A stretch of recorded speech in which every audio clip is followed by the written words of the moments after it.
Hey guys, Dimension Master Studios here, how y'all doing? So I'm sure as you guys know, a little while back, I made a multi-part review talking about Crystalized, going over my thoughts when it comes to the season, and if you've seen that multi-part review, then you know that I have a pretty negative opinion on the season, because honestly, I really didn't like Crystalized all that much.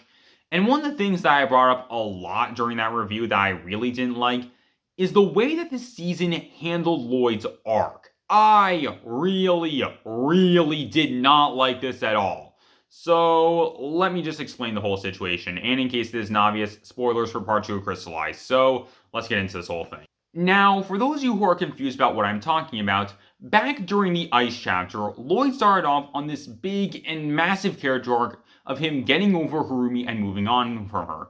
This is something that we saw continue all throughout the events of the Wild Brain era of the show, and I thought that when it came to Crystalized, it would give us some kind of proper conclusion to the story arc in some way or another. But it didn't. Instead, when it came to Crystalized, what it did was give us an abrupt conclusion to Lloyd's arc, on multiple instances basically acts like Lloyd never went through this arc, and in some situations actually went back on his arc.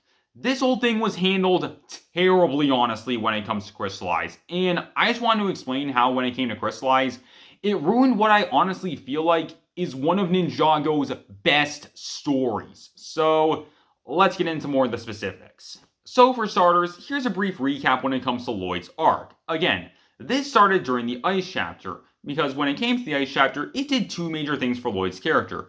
The first one is it concluded Lloyd's arc of him having trust issues, which started back during Season 8 as a result of Harumi's manipulation and her betraying him. Lloyd was able to overcome his trust issues by meeting and traveling with Akita over the events of the season, and at the same time, Lloyd was able to help Akita overcome her own trust issues. And that was definitely a really big thing when it came to Lloyd during the season. But it wasn't just that. This season also started off Lloyd on a brand new arc of him finally getting over Harumi and moving on from her. Finally, Lloyd was able to just move on from this toxic and abusive relationship that he was in with this girl who hated him and basically wanted him dead or to suffer. And it was something that I feel was definitely really great to see. And again, that started in the Ice chapter with him overcoming his trust issues, but also having Lloyd get together with someone who actually really cares about him, with that obviously being Akita. Because you can tell based on Lloyd and Akita's interactions that the two of them have during the events of the Ice chapter, that the two of them do really care about each other and like each other a lot. And again, that is definitely seen with the two of them interacting during the events of the Ice chapter, all culminating at the very end of the season with Akita giving Lloyd a kiss on the cheek, because not only is this scene able to show how much these two characters grew over the events of the Ice chapter, this scene I feel was also able to show how close the two of them became during the events of the season. It's something that's very heartwarming to see. And this sort of thing continued throughout the future of the Wild Brain era of the show. Prime Empire had this by showing the effect that Akita had on Lloyd, with Lloyd not having his trust issues anymore, with him being fully trusting of Scott, Okino, Racer 7, and having no issue to trust them at all. And then there was the battle against the Avatar Harumi, and when it comes to this, I feel like Lloyd was able to just work through a bit more of the issues by getting a chance to have some revenge against Harumi, considering she was the one responsible for all the bad stuff that happened to him during seasons 8 and 9. Plus, I feel that when it comes to this moment, it made Lloyd realize that when it came to Harumi, no matter what happens, she's always just going to try and lie to and manipulate him no matter what, and that overall, she is a terrible person who really can't change all that much. Master of the Mountain also continued this a bit, with Lloyd having to overcome his trust issues one last time a bit, mainly when it came to Vanya because she's a princess, and according to Lloyd, all princesses are the same, and by the end of Master of the Mountain, Lloyd was able to fully trust Vanya. Finally, there is the island, where we get a chance to see Lloyd compare his situation to Twitchy Tim, pointing out how Twitchy Tim has been knocked down, but he's going to have to find some way to work through it. And this is the exact same thing that happened to Lloyd. He was knocked down because of Harumi, yet despite that, he was able to make the best out of his situation, and he was able to find a way to push through with it, which is something that's definitely really great. And Seabounds didn't really have anything, but it's fine, it's not that big a deal, honestly.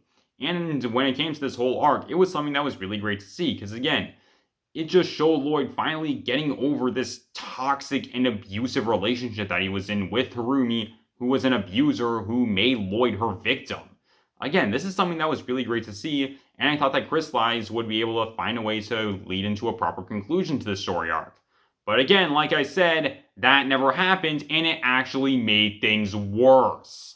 This season handles Lloyd's arc in such a really weird and strange way, honestly, during the season.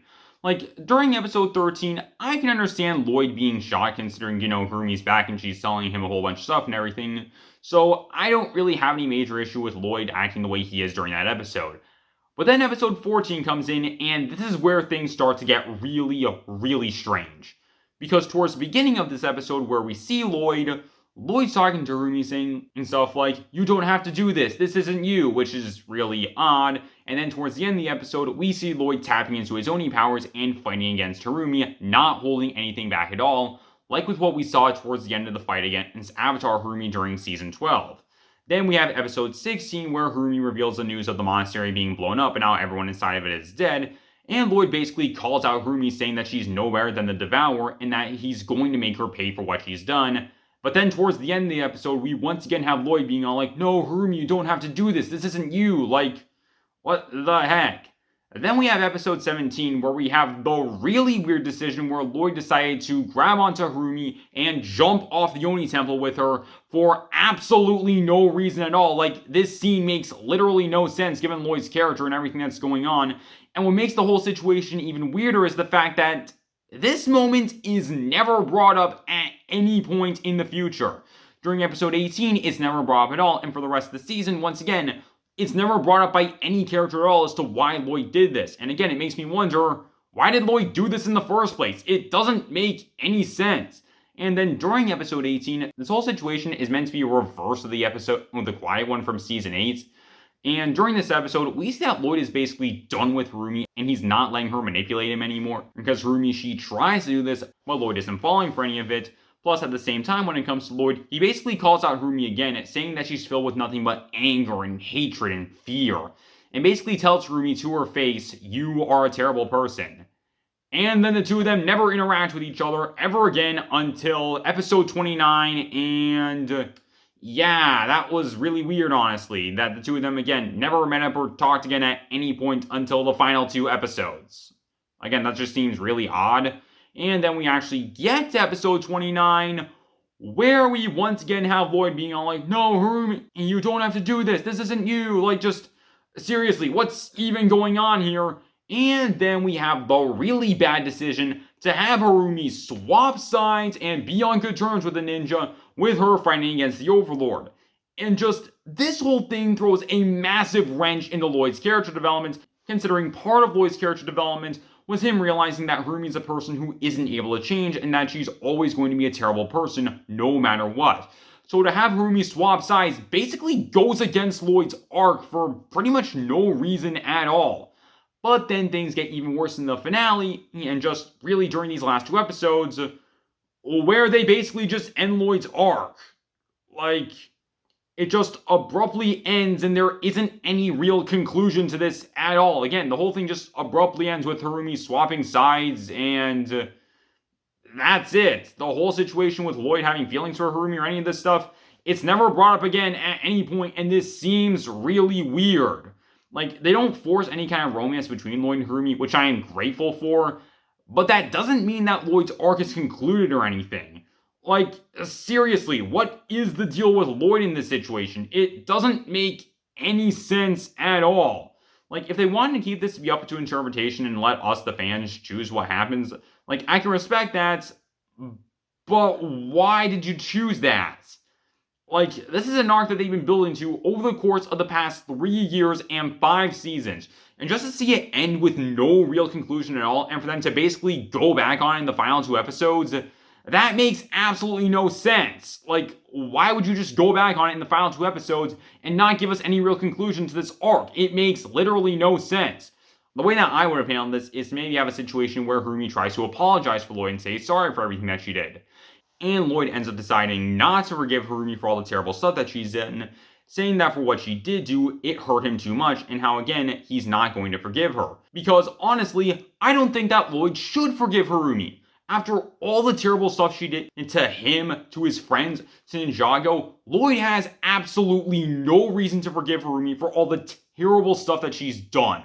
Like, seriously, I think that would have been a pretty good conclusion with Lloyd's arc and everything. because it shows that Lloyd has finally fully moved on from Harumi, and yeah, even if she has become a good guy, that doesn't mean that Lloyd's just gonna forgive her all because she says sorry or feels bad about it. Again, I think this would have been a good way for them to end Lloyd's arc and just show his character development over the past few seasons. But again, that didn't happen, and because instead when it comes to Lloyd's arc, it just abruptly ends and there isn't any real conclusion to this at all, which just makes absolutely no sense. Pretty much 3 years of character development just down the drain, essentially. Not entirely because, again, they don't force a romance between Lloyd and Harumi, which I am grateful for. But again, what the heck was the decision to not conclude this arc? That made absolutely no sense. And so that's pretty much all I got for you guys. So tell me down below, what do you guys think? What are your guys' thoughts when it comes to the way they handled Lloyd's arc during the season? Tell me down below, and I hope you guys enjoy. Later, guys, this is Dimension Master Studios, signing off.